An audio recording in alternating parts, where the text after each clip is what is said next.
पायाला टोचतात. सुदाम देवांना भान नाही. कधी कधी सुदाम देव रस्ता भरकटतात, काट्या कुट्यात न जातात. ते काटे कुठे सुदाम देवांच्या पोटऱ्यांना ओरखडे निर्माण करतात, तिथून रक्त येत. पण सुदाम देवांना कशाचही भान नाही. आणि मजल दर मजल करत सुदाम देव द्वारकेमध्ये आले. आणि द्वारकेमध्ये येता क्षणी द्वारकेमध्ये यथा महेंद्र भवनम, भगवंतांची ती अपिस्वर्णमयी द्वारका वेसस सोन्याची होती. कशाची होती? 10 हत्ती इकडून 10 हत्ती तिकडून द्वारकेच्या वेशीवरती झुलत होते. सगळे रस्ते द्वारकेचे रत्नजडित. आणि सुदाम देवांना सगळ्यात पहिल्यांदा लागली द्वारकेची बाजारपेठ. आता पूर्वीच्या काळापासून समुद्राच्या काठावरती बंदर असायचं, तिथे पूर्वीपासून व्यापार व्हायचा. समुद्राच्या तीरावर काय व्हायचा? आपल्या भारताची आर्थिक राजधानी मुंबई का? तर समुद्राचं ते बेट होतं, अनादी काळापासून होतं. द्वारका सुद्धा समुद्र काठावरचं बेट आणि भगवंतांचं तिथे निवासस्थान. म्हणून सगळे व्यापारी तिथे थांबायचे. म्हणून ती राजाच्या राजधानीतली बाजारपेठ. उंची वस्त्र विक्रीला, उंची धान्य विक्रीला, उत्तम उत्तम दागिने विक्रीला, उत्तम उत्तम फळफळावळ, उत्तम उत्तम मसाल्याचे पदार्थ, उत्तम उत्तम सुकामेवा, नवलाईच्या वस्तू सगळ्या त्या द्वारकेच्या बाजारपेठेत काय विक्रीला. सुदामदेव द्वारकेतली शोभा पाहता. पहिली गोष्ट सुदामदेवांच्या लक्षात आली की या द्वारकेमध्ये माझ्याशिवाय कोणी पायी चालत नाही. आपापल्या योग्यतेनुसार कोणी पालखीत आहे, कोणी रथावर आहे, कोणी घोड्यावर आहे, कोणी हत्तीवर आहे. प्रत्येकाने भरजरी पोशाख धारण केलेला आहे. डोक्यावर पागूट आहे, रेशमी धोतर नेसलंय, अंगावर भरजरी शाल आहे. आपापल्या योग्यतेनुसार कोणाच्या गळ्यात हिऱ्याची, कोणाच्या गळ्यात मोत्याची, कोणाच्या गळ्यात माणकाची माळ आहे. पण कुठलीही माळ असली तरी त्या माळीच्या जवळ बारीक मण्यांची तुळशीची माळ आहे. प्रत्येकाने काळ गंध असं उभं रेखाटलेलं आहे. आणि आश्चर्य, 2 जण एकमेकांच्या समोरून जात येत असताना एकमेकाला अभिवादन करतात. आणि अभिवादन करताना म्हणतात जय श्री कृष्ण, जय श्री कृष्ण, जय श्री कृष्ण. सुदामदेवांना फार आनंद झाला. म्हणे आपला हा बालपणीचा सखा, त्याने फार नाव कमावलेलं दिसतंय. जो येतो तो नाव कोणाचं घेतो? जय श्री कृष्ण, जय श्री कृष्ण. बाजारपेठ बघतोय, लक्षात आलं की सगळे दुकान असे उंचीवर आहे. आपल्याला दुकानात काय विक्रीला असं पाहायचं झालं तर असं पाहावं लागतं. सुदामदेवांनी विचार केला, एवढ्या उंचीवर दुकान का? लगेच लक्षात आलं इथे पायी कोणी चालत नाही. आपल्याला घोड्यावरून हत्तीवरून खरेदी करता यावी म्हणून त्या उंचीचे ती काय बायकोने सांगितलं, अहो बसले काय, लिंब घेऊन या 5. तो घोड्यावर बसायचं, दुकानदारासमोर उभं राहायचं, पिशवी फक्त पुढे करायची, 5 लिंब घ्यायचे आणि घरी यायचं. अशा पद्धतीने द्वारकेतली काय होती बाजारपेठ. पायी चालायचं कामच नाही. 7-7 मजली सोन्याचे प्रासाद बघितले. अत्यंत सुवर्णालंकार धारण करून गायी वासर तिथे फिरताय. लक्ष्मीचं क्रीडास्थळ आहे द्वारका. अवर्णनीय शोभा बघितली. पण जिकडे पाहावं तिकडे ऐश्वर्य. सुदामदेवांना मोठा प्रश्न पडला की आपल्या श्रीकृष्णाचं घर नेमकं कुठे आहे. आता कोणाला तरी विचारलं पाहिजे. एका घोडेस्वाराला हटक.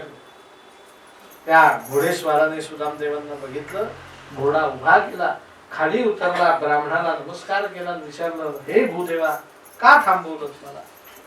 त्या सुदामदेवांनी मोठ्या आनंदाने प्रश्न विचारला, का हो म्हणे इथे श्रीकृष्ण कुठे राहतो? त्या माणसाने आपात मस्तक निहाळलं आणि इथे श्रीकृष्ण कुठे राहतो हा प्रश्नच तुमचा निरर्थक आहे. म्हणे कसं काय? म्हणे तुम्हाला नेमका कुठला कृष्ण पाहिजे? म्हणे म्हणजे द्वारकेत 4-5 कृष्ण राहतात का? म्हणे छेओ, द्वारकेत जो जो कोणी राहतो त्याचं नाव श्रीकृष्ण आहे. त्याचं नाव काय? अहो म्हणे 5-10 जणांचं नाव सारखं असतं, सगळ्यांचंच नाव कसं सारखं असेल? अहो म्हणे आता काय सांगावं तुम्हाला, बघा ते हत्तीवरनं चाललेत ना त्यांचं नाव हरे कृष्ण, ते घोड्यावरनं चाललेत ना त्यांचं नाव राधाकृष्ण, जे पालखीत बसलेत ना त्यांचं नाव बालकृष्ण, ते जे पुढे चाललेत ना त्यांचं नाव जय कृष्ण, आणि मला विचाराल तर माझं नाव रामकृष्ण. तुम्हाला सांगा नेमका आता कोणता कृष्ण पाहिजे? प्रत्येकाच्या नावात काय आहे?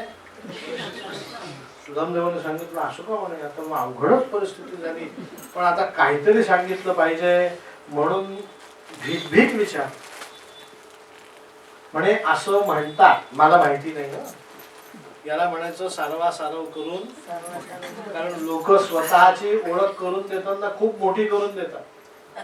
आम्हाला विचार का गुरुजी त्र्यंबकला तुमच्याकडे कसं यायचं, म्हटलं कोणाला विचारा संकेत दीक्षित कुठे राहतात.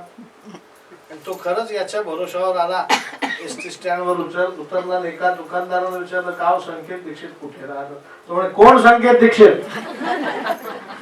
लोक बोलताना खूप काही सांगतात, कोणालाही विचारा मी कुठे राहतो, घरी आणून सोडती. अहो इथे कोणी पत्ता सांगायला तयार नाही, घरी कोण आणून सोडतात. म्हणून सुदामदेव भीतभीत विचारतात, असं म्हणतात की तो श्रीकृष्ण आस्ते धुना द्वारवत्याम, द्वारकेचा राजा आहे, पण मला माहिती नाही. आपण म्हणावं द्वारकेचा राजा नसला मग, म्हणून त्याने म्हटलं असं म्हणतात की तो द्वारकेचा राजा आहे. त्या माणसाने सांगितलं द्वारकेचा राजा कृष्ण पाहायचं होय, मग त्यांचं नाव आहे श्री कृष्णचंद्र. काय नाव आहे? महाराज तुम्ही आता इथून सरळ पुढे जा, तुम्हाला त्या श्री कृष्णचंद्र भगवंतांची सुंदर यज्ञशाळा दिसेल. त्या यज्ञशाळेला पहिला डावं वळण घ्या, या श्रीकृष्णचंद्रांची पुढे गोशाळा दिसेल. त्या गोशाळेच्या सरळ निघाले समुद्राकडे की भगवंत जिथे वेद श्रवण करतात ती वेद पाठशाळा लागेल, आणि त्या वेद पाठशाळेजवळ समुद्राच्या समुद्र तीरावरती भगवंतांचा मोठा रत्न जडित महाल आहे, पंक्तीवत भवन आहे. आता तुमच्या नाशिकच्या भाषेत सांगावं लागेल 1 BHK 2 BHK. इथे 16,108 B, 16,108 H आणि 16,108 K विथ 16,108 T टेरेस. एवढा भगवंतांचा प्रपंच मोठा, एवढा मोठा पंक्तीवत भवनाचा भाग. आणि सुदामदेव त्या भगवंतांच्या दिव्य राजवाड्या समोर आले, आणि राजवाड्या समोर जाताना भगवंतांची न्याय सभा दिसली. कुठली सभा? विषय समजून घ्या. द्वारकेचा राजा बलराम. कोण आहे? बलराम ज्या सभेमध्ये बसतो ती द्वारकेची राजसभा. कुठली सभा? आणि त्या राजसभेत तुमच्या माझ्यासारखे सामान्य प्रजाजन बसतात. पण भगवंत काही द्वारकेचे राजे नाहीत, ते तर या त्रैलोक्याचे राजे. परिणाम त्यांच्या सभेत बसणारे सगळे भक्कम भक्कम माणसं, ब्रह्म इंद्र रुद्र अग्नी देवर्षी राजर्षी महर्षी, त्यांची बसण्याची सभा स्वतंत्र आहे. त्या सभेचं नाव आहे न्याय सभा. तिथे कधीही कोणालाही काहीतरी विशेषत्व असल्याशिवाय प्रवेश मिळत नाही. सुदामदेव त्या न्याय सभेच्या दरवाजासमोर उभे राहिले. सेवकांनी हटकलं. सुदामदेवांनी सांगितलं महाराज मला काही न्याय सभेत जाण्याची इच्छा नाही, फक्त तुम्ही आज जाऊन श्रीकृष्ण भगवंताला सांगा तुझा बालपणीचा सखा सुदामा आलेला आहे. त्या सेवकाने आपातमस्तक निहाळलं आणि मनाशी म्हणतोय हा आणि भगवंतांचा सखा. पण लगेच विचार झटकून टाकला, म्हणे काही सांगता येत नाही, आपल्या श्रीकृष्णाचा कोण काय निघेल याचा भरोसा नाही. म्हणून तो सेवक आतमध्ये गेला, भगवंतांना वर्दी दिली. शीस पगान जगातन पे नहीं पायो उपनाहा, पूछत दीन दयाल को धामा, बतावत आपनो नाम सुदामा. श्रीकृष्णाला त्या सेवकाने सांगितलं महाराज इतके दिवस तुमच्या सेवेमध्ये, पण द्वारकेत असा मनुष्य मी आजपर्यंत पाहिला नाही. म्हणे काय आहे? म्हणे सीस पगान जगात नपे, डोक्यावरती पगडी नाही, नाही जगात नपे, अंगामध्ये काय नाही, सदरा नाही, नाही पायो उपान, पायामध्ये चरण पादुका म्हणजे चप्पल नाही. महाराज अर्धच धोतर नेसलंय, तेही गुडघ्यापर्यंत आहे, उरलेलं अर्ध धोतर उपरण म्हणून पांघरलंय. पण चौकशी पूछत दीन दयाल को धामा, तुमची चौकशी करताय आणि बतावत आपनो नाम सुदामा, आपलं नाव काय सांगतोय? सुदामा नाव ऐकलं मात्र आणि भगवंत तात्काळ सिंहासनावरून उठलेत आणि आपल्या सिंहासनाच्या पायऱ्या झटझट झटझट उतरून न्याय सभेच्या दरवाजापर्यंत धावत निघाले. परीक्षिता, भगवंत यद्यपि शिष्टाचारी आहेत. काय आहेत? शिष्टाचार म्हणजे काय की चार लोक जसं वागतात तसं आपण वागणं, याला काय म्हणायचं? शिष्ट लोकांचा आचार. आपण तो शब्द थोडा बिघडून टाकला. पाटील बाई म्हणे फार शिष्ट. शिष्ट या शब्दाचा अर्थ आहे चार सर्वसाधारण माणसं जसं वागतात त्याला काय म्हणायचं?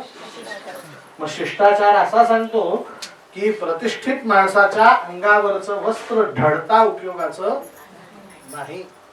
पण भगवंत सुदाम देवाकडे धावत निघाले आणि भगवंतांच्या अंगावरचं उत्तरीय वस्त्र गळून पडलं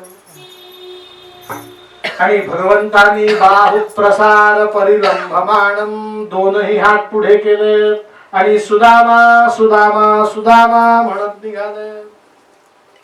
ब्रह्म इंद्र रुद्रादी देव विचार करतायत की कधी शिवशंकर रुद्र कधी ब्रह्मदेव सभेत आले तर भगवंत ते आल्याची दखल सुद्धा घेत नाही. समजलं का? ते येऊन बसतात तर भगवंत फक्त असं लिहिता लिहिता पाहतात, परत पाहत सुद्धा नाही, दखल सुद्धा घेत नाही. कोणाची? रुद्र इंद्रादी देवतांची. पण आज हा असा कोण सुदामा आला की त्याला घेण्यासाठी भगवंत दरवाजापर्यंत निघाले. सगळी सभा आपलं आसन फिरवून सभेकडे बघतात तर दरवाजाशी ब्राह्मण उभा होता. भगवंतांनी त्या सुदाम देवांना घट्ट मिठी मारली, प्रगाढ आलिंगन दिलं. परीक्षिता, सुदाम देव जीव आहेत, भगवंत शिव आहेत. जीव शिवाचं काय झालं? ऐक्य. भगवंत मारलेल्या आलिंगनात सुदामदेव आणि सुदामाच्या आलिंगनात भगवंत विरघळून गेले. एक क्षणभर घड्याळाचा काटा थांबला, काळ सुद्धा स्तब्ध झाला.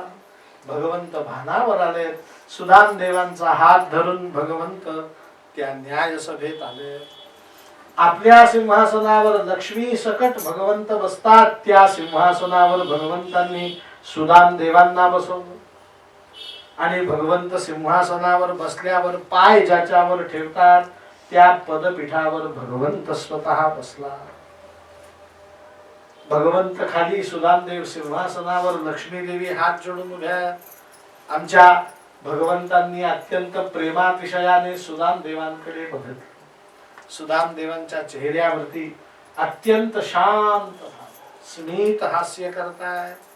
भगवंतांनी चरण दाबायला सुरुवात केली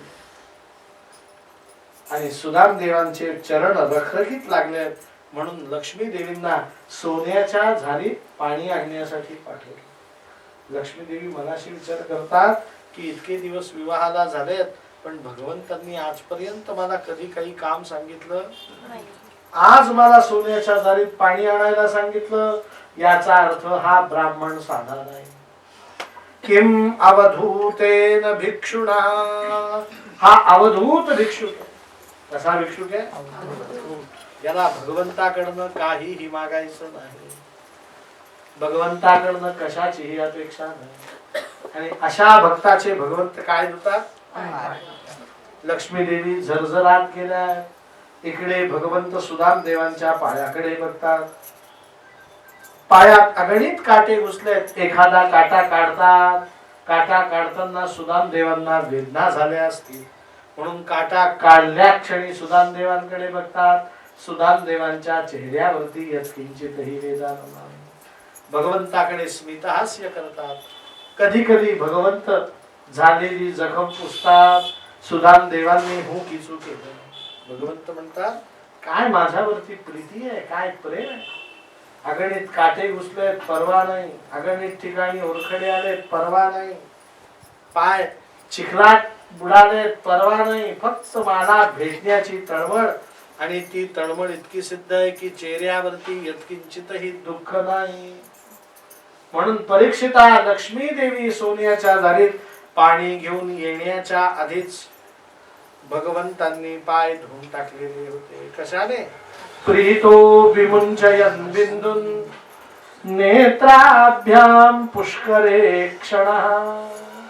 भगवंतांच्या डोळ्यातनं काय येत होते? झरझर झरझर अश्रू येत होते. कंठी दाटे प्रेम, नयनी नीर लोटे. कंठात प्रेम दाटलं तर डोळ्यातनं काय येत? लक्ष्मी देवींनी पाणी आणलं. त्याही पाण्याने भगवंतांनी चरण प्रक्षालन केले. सुदाम देवांना उठवलं. सगळ्या सभेला ओळख करून दिली की हा माझा बालपणीचा सखा, याचं नाव सुदामा. महर्षी सांदीपनीच्या आश्रमात माझ्या बरोबर हा शिक्षण घेत होता. आम्ही 6 अध्यायी आहोत. अध्ययन केलं, एका वर्गात होतो. आता मला आज त्याच्या बरोबर दिवस घालवायचा आहे म्हणून ही न्याय सभा बरखास्त. भगवंत न्याय सभा बरखास्त करून सुदाम देवांचा एक हात लक्ष्मी देवींनी धरला, एक हात भगवंतांनी धरला. आणि ज्या महालात लक्ष्मी नारायण शयन करतात त्या शयन कक्षामध्ये, तुम्हाला समजावं म्हणून बेडरूम मध्ये भगवंत घेऊन गेले. आता तो शयन कक्ष कोणाचा आहे? साक्षात जगदंबा लक्ष्मी आणि साक्षात भगवंत नारायणाचा आहे. हस्ती दंती पलंग आहे. त्या पलंगावरती मऊ गादी टाकली आहे. त्या गादीवरती समुद्राच्या फेसाप्रमाणे पांढरी शुभ्र चादर टाकली आहे. पयफेन निभे शुभ्रे पर्यंके कशी उत्तमे उपतस्थे सुखासीनम जगताम ईश्वरम पतिम. जगताचा ईश्वर पती असलेल्या नारायणाला सुख वाटावं असा तो मंचक सजवलेला आहे. 10 बाय 10चा आपल्यासारखा 6 बाय 6चा पलंग नाही, बरा मोठा पलंग. त्याच्यावरती अनेक तक्के, अनेक उषा, अनेक लोड. भगवंतांच्या महालात 4ही बाजूंना 16 वाती पेटवता येतील अशा सोन्याचे दिवे. भगवंतांच्या 4ही बाजूला समुद्र आहे. 7व्या मजल्यावरचा महाल आहे म्हणून 4ही बाजूला सज्जा समज होणार नाही म्हणून गॅलरी. त्या गॅलरीला सज्जाला उत्तम तावदानं लावलेले आहेत. पण तावदानं मोकळे आहेत. त्याच्या असणाऱ्या लाकडांवरती कुठे मोर बसलाय, कुठे लांडोर बसली आहे, कुठे कोकिळा बसली आहे, कुठे पोपट बसलाय, कुठे राघू बसलेला आहे. आणि मधुर मधुर शब्दांमध्ये ते गुंजारव करतात. अनेक प्रकारचे सुगंधित द्रव्यांनी तो भगवंतांचा महाल सुगंधित केलेला आहे. आणि अशा दिव्य महालात सुदाम देवांना घेऊन लक्ष्मी नारायण आले. सुदाम देवांना त्या पांढऱ्या शुभ्र समुद्राच्या फेसाप्रमाणे असणाऱ्या गादीवरती बसवलं. सुदाम देवांच्या अंगावरती मळकट वस्त्र, मळखाऊ कलर होता ना पूर्वीच्या काळी. आई सांगायची मळखाऊ कापड द्या. ते मळखाऊ कापड अंगावरती. सुदाम देवांना त्या पलंगावर बसण्यासाठी काय येतोय? संकोच होतोय. पण भगवंतांनी अत्यंत प्रेमातिशयाने सुदाम देवांना सांगितलं, सुदामा तुझ्या पुढे या चादरीचं काय महत्व आहे? निवांत. थोड्या वेळ चरण सेवा केली. सुदाम देवांनी स्नान केलं, संध्या केली आणि भोजनाची तयारी झाली. सर्वप्रथम सुदाम देवांची लक्ष्मी नारायणाने पाद्यपूजा केली. गळ्यामध्ये पुष्पमाळा घातली, हाताला उंची अत्तर लावली आणि सरते शेवटी भगवंतांनी गंध लावण्यासाठी म्हणून हातात बोटीत गंध घेतलं या 2 बोटांमध्ये. आणि सुदाम देवांनी कपाळ पुढे केलं. गंध कोणी लावलं तर आपण कपाळ पुढे करतो की नाही? सुदाम देवांनी कपाळ पुढे केलं आणि भगवंतांनी ते कपाळ वाचलं. विधात्या ब्रह्मदेवाने सुदाम देवांच्या कपाळावरती 3 शब्द लिहिलेले होते. परीक्षिता, श्री क्षयः. काय लिहिलेलं होतं? श्री म्हणजे लक्ष्मी, क्षय म्हणजे नाश. सुदाम देवांच्या नशिबामध्ये यत्किंचितही श्री नाम लक्ष्मी नव्हती. 18 विश्व काय लिहिलेलं होतं? भगवंत म्हणतात, अरे माझा पुत्र ब्रह्मदेव विधाता आहे, त्याने श्री क्षया लिहिलेला आहे.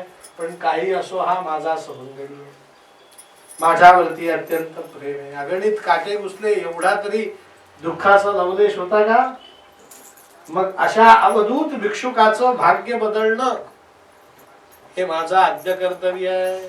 बोली भाषेत सांगतो, भागवतात तसं लिहिलेलं नाही, मी ब्रह्मदेवाचा बाप आहे.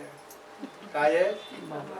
मुलाने लिहिलेलं मी पुसू शकतो, म्हणून माझ्याकडे बघा भगवंतांनी ते 3 शब्दांना पुसण्यासाठी म्हणून गंध असं लावला. पण लगेच ती गंधाची रेष उलटी हाताने फिरवली.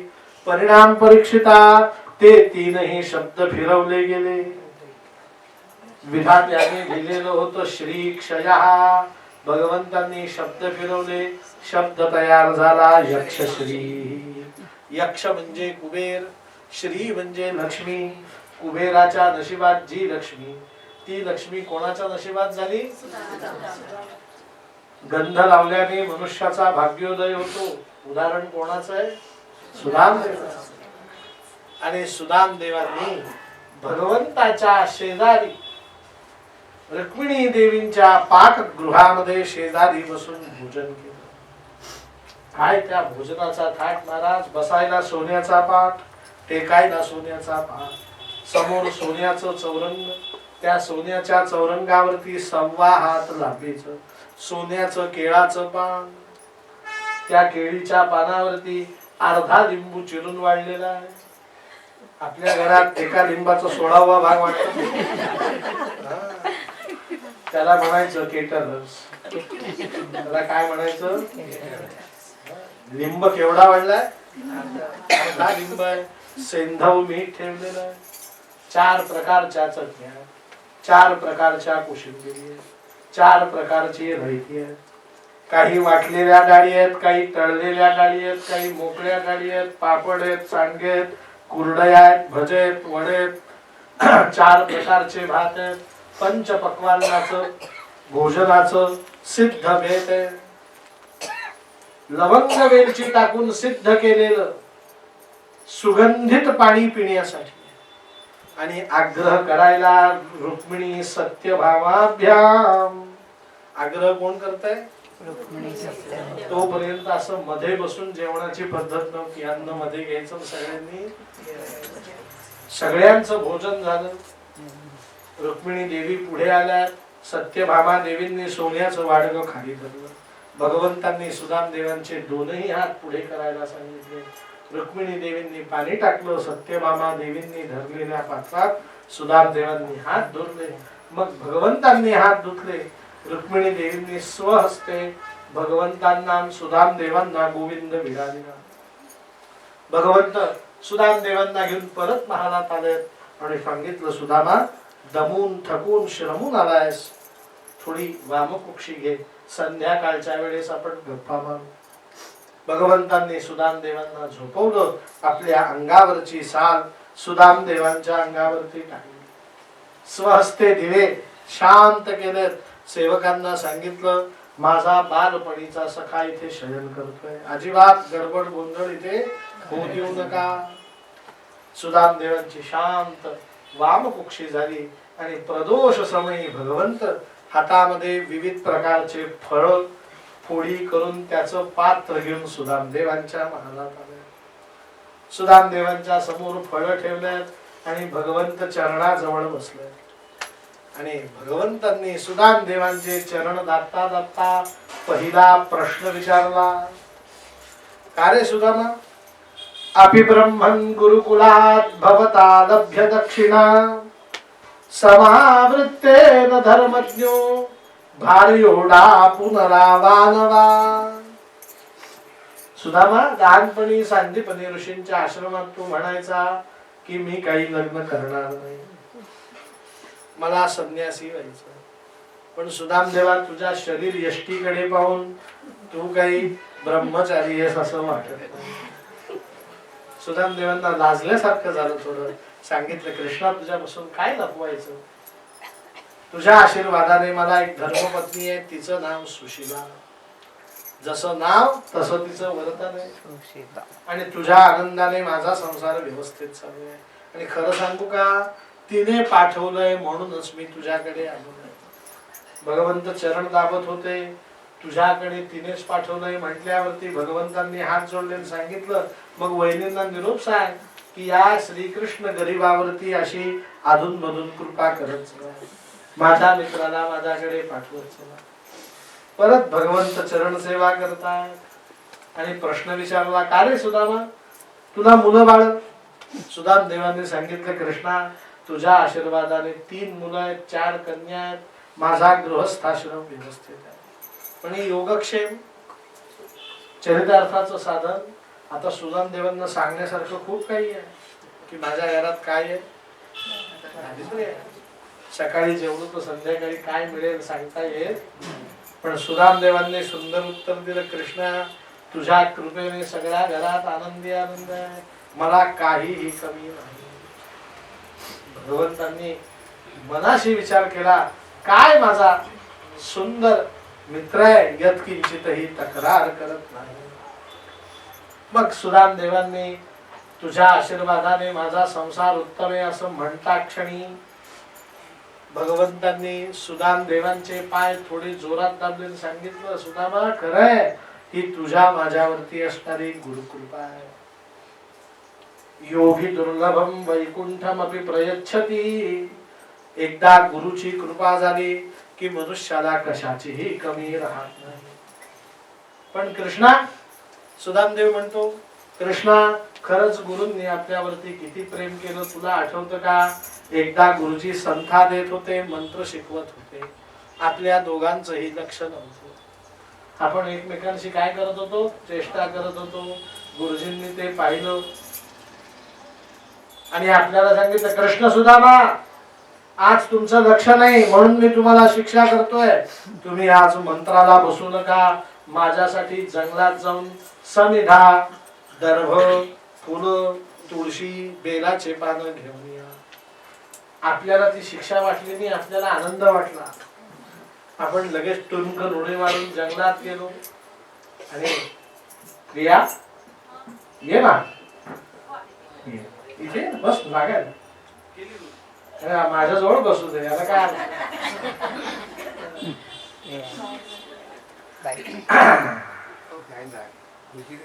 नाही बसेल ना खाली.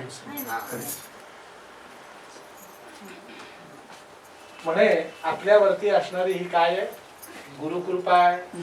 पण कृष्णा आपण जंगलात गेलो, बेल, फुलं, तुळशी तोडल्या, पण इतक्या जोराचा पाऊस सुरू झाला, हिंस्त्र श्वापद फिरायला लागले. आपण घाबरलो आणि झाडावर जाऊन बसलो आणि अचानक सोसाट्याचा वारा आला, झाड सुद्धा हलायला लागलं, खाली सिंह वाघ फिरू लागले. आपल्या पोटात अन्न नाही, आपण दोघही सद्गुरूंचा धावा करू लागलो. थोड्या वेळाने पाऊस थांबला, रात्र संपली, पहाट पडू लागली, आपले डोळे लागायला लागले. इतक्यात हातामध्ये कंदील घेऊन 4 शिष्यांना बरोबर घेऊन आपले गुरु जंगलामध्ये कृष्ण सुदामा, कृष्ण सुदामा, कृष्ण सुदामा म्हणत म्हणत येत होते.